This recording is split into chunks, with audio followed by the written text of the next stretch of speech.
మొక్కే కదా అని పీకేస్తే పీక కోస్తా అని మెగాస్టార్ చిరంజీవి చెప్పిన డైలాగ్ ప్రేక్షకులను అలరించింది.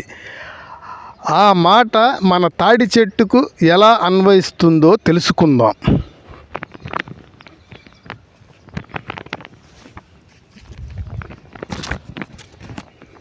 బాపట్ల జిల్లాలోని తీర ప్రాంతాలైన రేపల్లె, బాపట్ల, చీరాల నియోజకవర్గాల్లో మరింతగా కనిపించే ఈ తాడి చెట్టును ప్రముఖ రచయిత వేటూరి ప్రభాకర శాస్త్రి గారు ఆంధ్ర మహాకల్పవృక్షంగా అభివర్ణించారు. ఇది కాపుకు రావడానికి సుమారు 15 సంవత్సరములు పడుతుంది. జీవితకాలం మనకు సరిగా తెలియదు.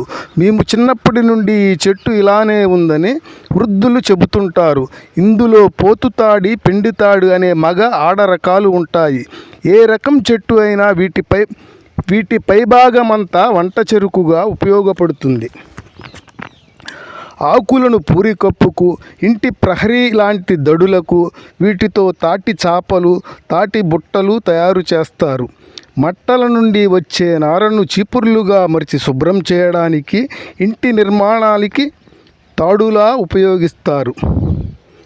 అది అందించే ఆహార ప్రయోజనాలకు వస్తే, ఎండలు మండిపోయే కాలంలో మనల్ని కాపాడే ముంజలు, తాటి పండ్లు, ఎన్నో పోషక విలువలు ఉన్న తాటి తేగలు, వీటి నుండి వచ్చే తాటికల్లు హాని చేయని మద్యంగా పేర్కొంటారు.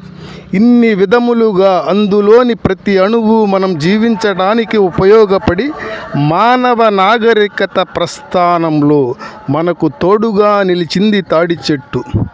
కాకులకు ఆశ్రయంగా ఉపయోగపడే తాడి చెట్టు ఈ భూమిపై వృక్షజాలం విస్తరణకు తోడ్పడుతుందని, ఈ కాకులే లేకపోతే వృక్షజాతి విస్తరణ ఆగిపోతుందని ప్రకృతి పరిశోధకులు చెబుతున్నారు.